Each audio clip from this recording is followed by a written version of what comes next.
पता नहीं मैम, एक दिन नहीं आया था उस टाइम पाया होना शायद, पता नहीं। प्रतिभा, फॉर्मेशन ऑफ कॉन्ट्रैक्ट, चलो मैं पढ़ा देती हूँ अगर नहीं भी पढ़ा तो। ऑलराइट, फॉर्मेशन ऑफ कॉन्ट्रैक्ट हम लोग कि कॉन्ट्रैक्ट कैसे फॉर्म होता है, ठीक है। सबसे फर्स्ट स्टेप जो होता है वो होता है ऑफर एंड एक्सेप्टेंस, यानी एक एक पर्सन दूसरे पर्सन को ऑफर करेगा और सेकंड पर्सन उसे एक्सेप्ट करेगा, ठीक है। सेकंड पॉइंट लिखा हुआ है कंसिडरेशन। कंसिडरेशन आप लोगों को पता है, जब कॉन्ट्रैक्ट होता है तो उसमें जो प्राइस मनी डिसाइड होगा उसे हम कंसिडरेशन बोलते हैं। कॉम्पिटेंसी टू कॉन्ट्रैक्ट, यानी हमारा जो कॉन्ट्रैक्ट है वो कॉम्पिटेंट होना चाहिए, उसमें हर एक टर्म्स एंड कंडीशंस जो है वो पहले से डिसाइड की गई होनी चाहिए। फोर्थ है फ्री कंसेंट। फ्री कंसेंट सबको पॉइंट क्लियर है? फ्री कंसेंट मतलब अपनी मर्जी से विलिंगनेस होनी चाहिए उसके अंदर कि आप जब कॉन्ट्रैक्ट में एंटर हो रहे हो तो आपका जो दोनों पर्सन जो है, दोनों पार्टीज जो है वो अपनी कंसेंट से एंटर करेंगे। और फिफ्थ है लॉफुल ऑब्जेक्ट, यानी जो भी ऑब्जेक्ट में आप डील कर रहे हो वो लॉफुल होना चाहिए। ये तो बताया था मैम, हाँ ये तो याद आ गया। ऑलराइट, इससे पहले वाले में ये ऑफर, फर्स्ट स्टेप जो है वो हमारा ऑफर एंड एक्सेप्टेंस है। तो हम पहले पढ़ेंगे ऑफर क्या होता है। ऑफर होता है जब ए पार्टी बी पार्टी को कोई चीज, कोई कॉन्ट्रैक्ट के लिए अपनी मर्जी से कुछ प्रपोजल देती है। फॉर एग्जाम्पल, अगर मैं अपना लैंड सेल आउट करना चाहती हूँ और फॉर एग्जाम्पल मैंने प्रतिभा को लैंड सेल करना है, तो पहले मैं प्रतिभा को ऑफर करूंगी कि प्रतिभा मैं आपको अपना लैंड जो है 50,000 में सेल आउट करना चाहती हूँ, ठीक है। वो मेरी साइड से एक प्रपोजल, एक ऑफर होगा प्रतिभा के लिए। यहाँ पे यही चीज लिखी हुई है, when one person signifies to other his willingness to do or to abstain anything from doing, he is set to make a proposal। यानी एक पर्सन जब सेकंड पर्सन को बोलता है कि मैं अपनी विलिंगनेस से कोई काम करना चाहता हूँ और आपके साथ किसी कॉन्ट्रैक्ट में एंटर होना चाहता हूँ, वो होता है ऑफर। अब हमने उस दिन पढ़ा था कि एक वैलिड ऑफर क्या होता है, नहीं सॉरी, वैलिड कॉन्ट्रैक्ट क्या होता है। आज हम पढ़ेंगे कि एक वैलिड ऑफर क्या होता है। फाइन। एक वैलिड ऑफर वो होगा जो जनरल भी हो सकता है और स्पेसिफिक भी हो सकता है, ठीक है। एन ऑफर में भी जनरल और स्पेसिफिक। जनरल ऑफर किसे कहेंगे? जनरल ऑफर इज दैट जो आपने जनरली बोल दिया हो। फॉर एग्जाम्पल, अनाउंसमेंट कर दी गई, एक क्लास के अंदर अनाउंस किया गया कि मेरे पास नोट्स है, मैं क्लास टीचर हूँ, मैं आप लोगों को नोट्स प्रोवाइड करने के लिए रेडी हूँ, जिसको भी नोट्स चाहिए वो आकर मेरे से इन नोट्स की फोटोकॉपी करा ले, ठीक है। तो जनरली मैंने पूरी क्लास को बोला, अब क्लास में से कोई भी उस ऑफर को एक्सेप्ट कर सकता है, ठीक है। वो एक जनरल ऑफर होगा, और जो मैंने जनरली पूरी क्लास को बोला, किसी एक पर्टिकुलर पर्सन को नहीं कहा, ठीक है। स्पेसिफिक ऑफर कौन सा होगा? जब मैं किसी पर्टिकुलर स्पेसिफिक पर्सन से कहूंगी कि नहीं, ये जो नोट्स है ये सिर्फ प्रतिभा मुझसे आके लेगी, ठीक है, वो एक स्पेसिफिक ऑफर होगा। जनरल और स्पेसिफिक ऑफर में डिफरेंस समझ आया? Yes ma'am. तो एक ऑफर वैलिड होने के लिए वो जनरल ऑफर होगा तब भी वो वैलिड है, अगर वो स्पेसिफिक ऑफर है तब भी वो वैलिड ऑफर है, ठीक है। अब इसमें सेकंड पॉइंट लिखा हुआ है, an offer should be made with an intention of creating legal obligation. ये हमने एसेंशियल्स में भी पढ़ा था वैलिड कॉन्ट्रैक्ट के, कि एक पर्सन जब किसी कॉन्ट्रैक्ट में एंटर कर रहा है तो उसका जो इंटेंशन होना चाहिए वो लीगल होना चाहिए, ठीक है। इलीगल इंटेंशन के साथ अगर आप कोई कॉन्ट्रैक्ट या फिर कोई ऑफर करते हो तो वो हमारा वैलिड ऑफर या वैलिड कॉन्ट्रैक्ट नहीं माना जाएगा।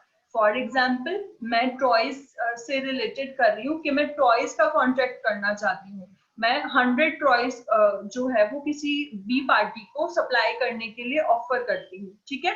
पर मेरे माइंड में क्या है, मैंने बी को नहीं बताया, मैं उन टॉयज के बीच में क्या करती हूँ, कुछ ड्रग्स वगैरह छुपा के वहां आगे सप्लाई कर देती हूँ। तो मेरा इंटेंशन स्टार्टिंग से खराब था, मेरा इंटेंशन स्टार्टिंग से इलीगल था, ठीक है।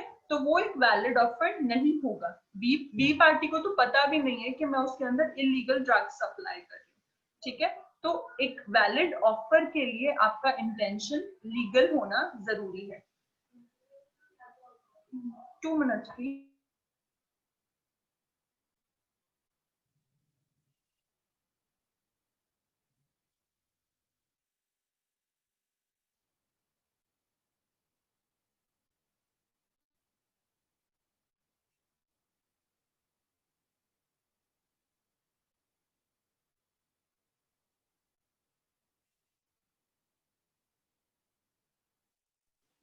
एक कर में हाँ सोया बड़ा गया। बड़ा लेट आ रहा है तू। अबे यार मूवी देख रहा था, टाइम का नहीं पता चला कब चला गया। बस बस अभी भी चली हुई है मूवी, सुनेगा एवेंजर। लोगों की डिस्कशन खत्म होगी। Good morning ma'am. Good morning. Okay, तो हम लोग पढ़ रहे थे essentials of a valid offer. हमने 2 पॉइंट्स कर लिए हैं, ठीक है। थर्ड पॉइंट है हमारा, N offer must B definite and certain. जो आप ऑफर कर रहे हो वो पहले से डिफाइंड होना चाहिए। फॉर एग्जाम्पल, अगर मैं ए पार्टी जो है वो बी पार्टी को कोई कॉन्ट्रैक्ट ऑफर कर रही है, तो वो पहले ही बताएगी कि वो कॉन्ट्रैक्ट किस ऑब्जेक्ट से रिलेटेड है, उसमें वो कंसिडरेशन क्या रखने वाले हैं, ठीक है। मतलब कि अगर मान लो ए पार्टी जो है वो बी पार्टी को लैंड ऑफर कर रही है, तो वो पहले से बताएगी कि एक लैंड है, उस लैंड की सारी क्वालिटीज बताई जाएंगी, उससे रिलेटेड कोई लीगल पहले से कोई उसके ऊपर लीगल कार्रवाई तो नहीं चल रही, ये बात भी बताई जाएगी, और वो कितने उसमें कितने अमाउंट पे उस लैंड को सेल करना चाहता है बी को, ये भी ए को बताना पड़ेगा, ठीक है। तो हर एक चीज जो है वो ऑफर के बारे में पहले से डिफाइन होनी चाहिए। थर्ड पॉइंट क्लियर है सबको? Yes, ma'am. Fourth yes point, ma'am. a statement of intention and an invitation to offer are not offers। इन्होंने कहा कि स्टेटमेंट टू इंटेंशन जो है वो ऑफर नहीं माना जाएगा। अब स्टेटमेंट टू इंटेंशन क्या होता है? Sorry, statement of intention. For example, अगर मैं सिर्फ एक जनरल डिस्कशन में बोल दूं कि मैं सोच रही हूँ कि मैं अपना लैंड सेल करूँ, ठीक है, मैंने कहा मैं सोच रही हूँ, बट क्या वो ऑफर है? वो एक ऑफर नहीं है। मैंने जस्ट अपना इंटेंशन रखा कि मैं सोच रही हूँ उस बारे में, अभी कुछ कंफर्म नहीं है, बेचूंगी या नहीं बेचूंगी वो अभी डिफाइन नहीं है। तो स्टेटमेंट ऑफ इंटेंशन जो है वो हमारा ऑफर नहीं माना जाएगा, ठीक है। स्टेटमेंट ऑफ इंटेंशन हमारा ऑफर नहीं होता है, वो जनरल डिस्कशन मानी जाती है। वैलिड ऑफर कब होगा? जब मैं स्पेसिफिकली अपनी विलिंगनेस से बोल रही हूँ कि हाँ अब तो मैं उस लैंड को सेल करूंगी ही करूंगी, ठीक है। Fourth point clear? इसमें यस मैम। पॉइंट है, an offer must be communicated to the offeree। Offeree और ऑफरर, जब आप एक ऑफर करते हो तो उसमें 2 पार्टीज आती हैं, one is offeror, second is offeree, ठीक है। ऑफरर कौन होता है? जिसने ऑफर किया, और ऑफरी कौन होगा? जिसको ऑफर किया गया। फॉर एग्जाम्पल, ए जो है वो लैंड सेल कर रहा है बी को, उसने ऑफर किया बी को कि मैं अपना लैंड बी को बेचना चाहता हूँ, तो ए यहाँ पे ऑफरर है और बी यहाँ पे ऑफरी है जिसको वो प्रपोजल मिला है, ठीक है। अब इस पॉइंट का मतलब क्या है?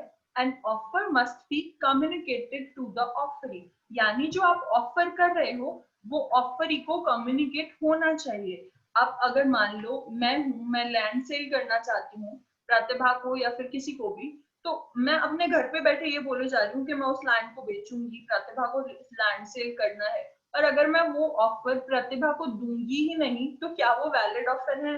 मैंने जब प्रतिभा को बताया ही नहीं कि मैं अपना लैंड आपको बेचना चाहती हूँ, तो विदाउट कम्युनिकेशन वो एक ऑफर नहीं माना जाएगा। क्लियर ये पॉइंट? मुझे कम्युनिकेट करना कंपल्सरी है। Yes ma'am. लास्ट है हमारा point, the terms and conditions of offer should also be communicated। यानी जो भी आप टर्म्स एंड कंडीशंस उसे कॉन्ट्रैक्ट में करना चाहते हो वो भी कम्युनिकेट करना चाहिए, कम्युनिकेट होनी चाहिए। ठीक है। ये सारे वैलिड ऑफर के एसेंशियल पॉइंट्स जो है वो क्लियर है सबको? Yes, ma'am. नेक्स्ट है हमारा एक्सेप्टेंस। अब जब ऑफर हुआ तो उसके बाद बी पार्टी के पास 2 ऑप्शंस होते हैं, या तो उस ऑफर को एक्सेप्ट करे या फिर उसे रिजेक्ट कर दे, ठीक है। 2 ऑप्शंस होंगे, या उसका एक्सेप्टेंस होगा या फिर उसका रिजेक्शन होगा। हम पॉजिटिव वे में यस बोल रहे हैं कि अगर उसे एक्सेप्ट किया जाता है, रिजेक्ट करेंगे तो वहीं पे ऑफर खत्म हो जाएगा, अगर एक्सेप्ट करते हैं तो फर्दर फिर उसके स्टेप्स होंगे। Acceptance is when a person to whom the proposal is made signifies his willingness thereto the proposal is said to be accepted. अगर एक पर्सन जिसे प्रपोजल मिला था, अगर वो अपनी विलिंगनेस से उस प्रपोजल को यस करता है तो वो एक्सेप्टेंस माना जाएगा. ठीक है. अब इसके अंदर इस डेफिनेशन में एक बहुत इंपॉर्टेंट चीज है कि जिसे प्रपोजल मिला. अब इस वर्डिंग को याद रखना. हम पढ़ रहे हैं रूल्स रिगार्डिंग एक्सेप्टेंस. पहले हमने ऑफर के रूल्स पढ़े, अब एक्सेप्टेंस के रूल पढ़ रहे हैं. ठीक है.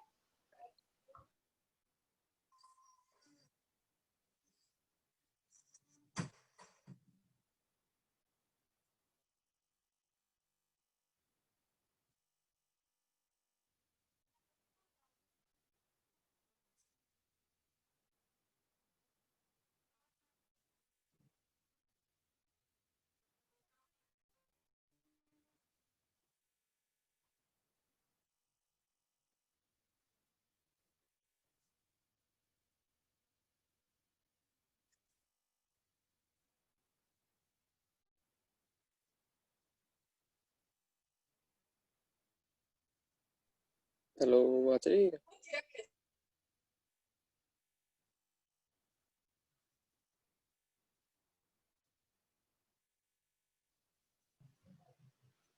सॉरी, हेलो स्टार्ट करते हैं. हेलो, सॉरी मैं 2 मिनट के लिए चली गई. ओके, मुझे लगा मेरी आवाज चलेगी. एक्सेप्टेंस के रूल्स पढ़ रहे हैं हम लोग. ठीक है. इसमें फर्स्ट रूल पढ़िए. फर्स्ट रूल है an offer can be accepted only by the person to whom it is made. हमने डेफिनेशन में पढ़ा कि जिस पर्सन को ऑफर हुआ है वो एक्सेप्ट करेगा. यही इसका मेन रूल है कि जिसको ऑफर आप कर रहे हो एक्सेप्टेंस भी उसी की साइड से होगा. जब तक वो पर्सन खुद नहीं बोलता कि मेरी साइड से कोई और एक्सेप्ट कर रहा है तब तक वो ऐसे ट्रांसफर नहीं होगा ऑफर. उसी पर्सन की साइड से एक्सेप्टेंस हो सकती है जिसे ऑफर किया गया है. अगर मैंने ऑफर फॉर एग्जांपल प्रतीक को कोई ऑफर किया है किसी भी कॉन्ट्रैक्ट से रिलेटेड तो एक्सेप्टेंस प्रतीक की साइड से ही आएगी. प्रतीक के बिहाफ पे कोई और पर्सन उसे एक्सेप्ट नहीं कर सकता. Clear first point. Yes ma'am. Second point है acceptance should be unconditional and absolute. इसका मतलब है कि जब आप एक्सेप्टेंस कर रहे हो तो विदाउट एनी कंडीशंस आपको उसे एक्सेप्ट करना पड़ेगा. ठीक है. जो ऑफरी है वो अपनी टर्म्स एंड कंडीशंस एक्सेप्टेंस के टाइम पे नहीं बोल सकता. ठीक है. जो ऑफर उसे आया है उसे उसी ऑफर को एक्सेप्ट करना पड़ेगा. बार्गेनिंग जैसा या फिर टर्म्स एंड कंडीशंस अगर जो ऑफरी है वो अपनी रखेगा तो वो एक्सेप्टेंस नहीं मानी जाएगी. विदाउट एनी कंडीशंस ऑफरी की साइड से एक्सेप्टेंस होना चाहिए. थर्ड पॉइंट है एक्सेप्टेंस शुड बी कम्युनिकेटेड. जैसे हमने ऑफर पढ़ा कि ऑफर को कम्युनिकेट करना कंपलसरी है, same with the acceptance. Acceptance भी कम्युनिकेट करनी कंपलसरी है. फॉर एग्जाम्पल अगर मैंने प्रतिभा को लैंड सेल करने के लिए ऑफर किया था तो प्रतिभा घर पे जाके अपनी फैमिली से डिस्कस करती है कि मैं वो लैंड परचेज कर लूं. उनकी साइड से यस हो जाती है. पर जब तक प्रतिभा मुझे यस नहीं कहेगी तब तक मुझे कैसे पता चलेगा कि उसने एक्सेप्ट किया या रिजेक्ट किया. तो कम्युनिकेशन मस्ट है हर एक प्रोसेस में, चाहे ऑफर की चाहे एक्सेप्टेंस की. फोर्थ पॉइंट है acceptance should be according to prescribed form. जो एक्सेप्टेंस आप कर रहे हो वो एक प्रिस्क्राइब्ड फॉर्मेट में होनी चाहिए. अब अगर हम माने कि आप एक कॉलेज में एडमिशन लेने गए हो, ठीक है, आपको क्या दिया जाता है? एडमिशन फॉर्म दिया जाएगा, राइट. एडमिशन फॉर्म को आप फिल आउट करोगे और उसके बाद आपकी एडमिशन होती है. ठीक है. एक प्रॉपर फॉर्मेट डिस्क्राइब किया गया है उसके लिए. Same with acceptance. आपको जिस वे में ऑफर आया है आपको एक्सेप्टेंस भी उसी वे में करनी पड़ेगी. अगर मैंने वर्बली ऑफर किया है तो एक्सेप्टेंस वर्बली होगी. अगर मैंने आपको एक रिटन फॉर्मेट में ऑफर दिया है तो एक्सेप्टेंस भी रिटन फॉर्मेट में आएगी. फॉर एग्जाम्पल मैं एक एमएनसी में जॉब करना चाहती हूँ. उस एमएनसी की साइड से मुझे जॉब के लिए ऑफर आया है ईमेल के थ्रू. ठीक है. तो मैं उन्हें रिवर्ट कैसे करूंगी? मैं उन्हें रिवर्ट ईमेल के थ्रू करूंगी कि मैं एक्सेप्ट कर रही हूँ या रिजेक्ट कर रही हूँ. ठीक है. प्रिस्क्राइब्ड फॉर्मेट वाला समझ आया? Yes, ma'am. नेक्स्ट है acceptance must be provoked by an offer. अब प्रोवोक्ड का मतलब क्या होता है? अगर हम जनरल सेंस में बात करें, कोई बता सकता है प्रोवोक करना क्या होता है? छेड़खानी। उकसाना किसी को, ठीक है। उकसाना वर्ड यूज कर सकते हैं हम लोग प्रोवोक का। मतलब जो आपका एक्सेप्टेंस है वो आपके ऑफर के बेसिस पे होना चाहिए। विदाउट एनी ऑफर आप एक्सेप्टेंस नहीं कर सकते हो। फॉर एग्जाम्पल मीटिंग हुई ए बी और सी के बीच में, ठीक है। ए ने बी को कोई कॉन्ट्रैक्ट ऑफर किया, अब वो कॉन्ट्रैक्ट वहां पे सी ने भी सुना, ठीक है। सी वही उसी मीटिंग में था, ऑफर बी को किया गया है। बी के कुछ भी बोलने से पहले सी बोलता है कि नहीं ए, मुझे तुम्हारा कॉन्ट्रैक्ट जो है वो एक्सेप्टेबल है, पर वो एक्सेप्ट कर ही नहीं सकता क्योंकि ऑफर बी को किया गया था, ए को तो ऑफर सॉरी सी को तो ऑफर किया ही नहीं गया। तो जब तक आपको ऑफर नहीं हुआ आप उसकी एक्सेप्टेंस नहीं दे सकते, ठीक है। जिसे ऑफर हुआ है सिर्फ वही एक्सेप्टेंस कर सकता है, जिसे ऑफर नहीं हुआ वो किसी भी तरीके से एक्सेप्टेंस दे ही नहीं सकता।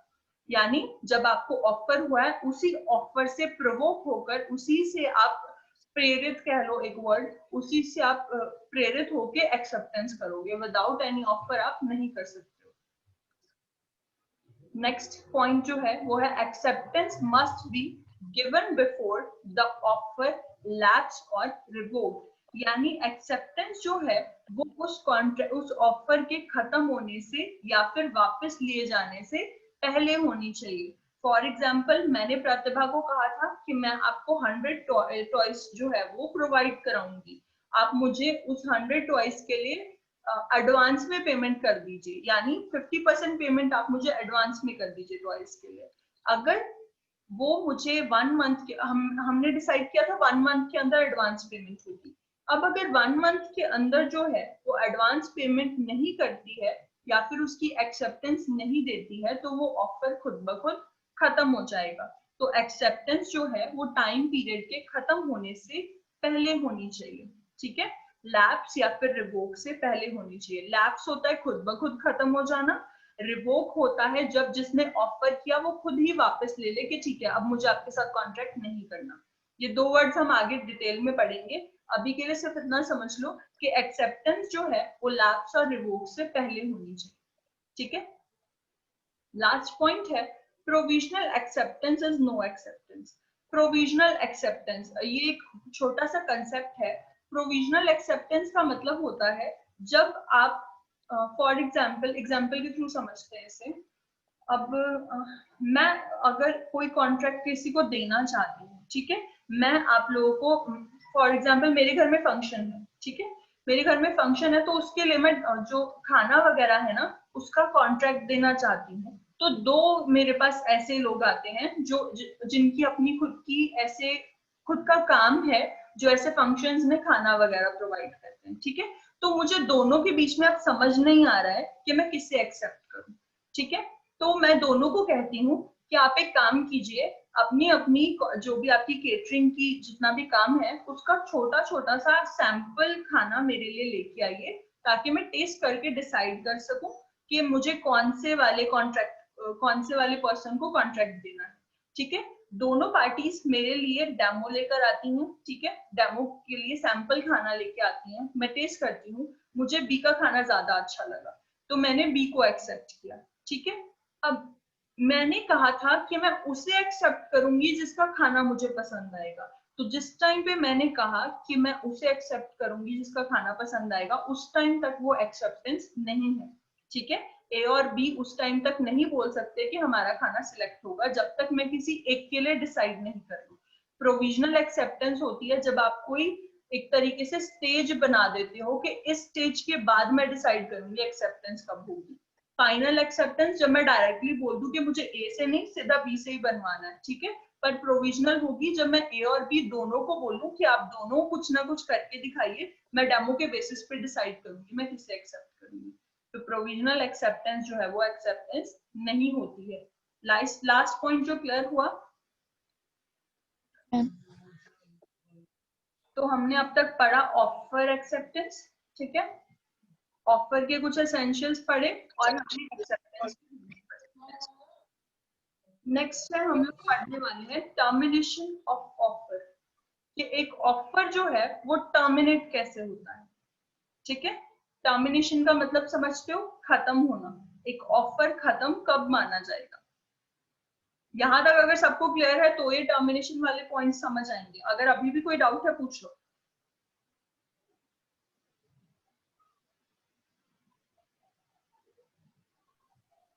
Am I audible? Yes, ma'am. Yes, ma'am. तो मैं सबसे All clear. क्लियर और ऑल क्लियर में छोटा सा डिफरेंस होता है। क्लियर का मतलब होता है समझ आ रहा है, ऑल क्लियर का मतलब होता है सब ऊपर से जा रहे हैं। ठीक है, तो ऑल क्लियर है या क्लियर है? No, ma'am. सब समझ आ गया. All समझ आ गया. फाइन। टर्मिनेशन ऑफ ऑफर पढ़ते हैं। एक ऑफर किस तरीके से खत्म हो सकता है या फिर टर्मिनेट हो सकता है। फर्स्ट पॉइंट है लैप्स। लैप्स का हिंदी में अगर हम लोग मतलब समझें तो इसका मतलब होता है चूक होना, किसी तरीके की कुछ गलती हो जाना। ठीक है, अगर एक ऑफर के एक्सेप्टेंस होने से पहले कुछ ऐसा हो जाता है जो कि गलती माना गया तो ऑफर जो है वो टर्मिनेट हो जाएगा।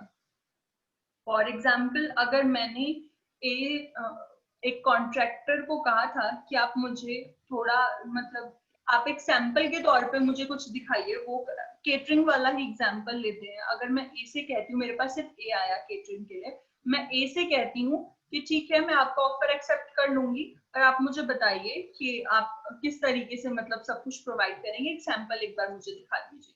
तो जब उसने मुझे खाना खिलाया तो उसके खाने में कुछ फॉर एग्जाम्पल कॉकरोच निकल के आ जाता है। ठीक है, तो वो उसकी गलती है, उसकी साइड से चूक हुई है, तो मैंने उसका ऑफर जो है वो रिजेक्ट कर दिया, तो उसे लैप्स बोला जाएगा कि कोई चूक हो जाना, कोई गलती हो जाना एक्सेप्टेंस से पहले।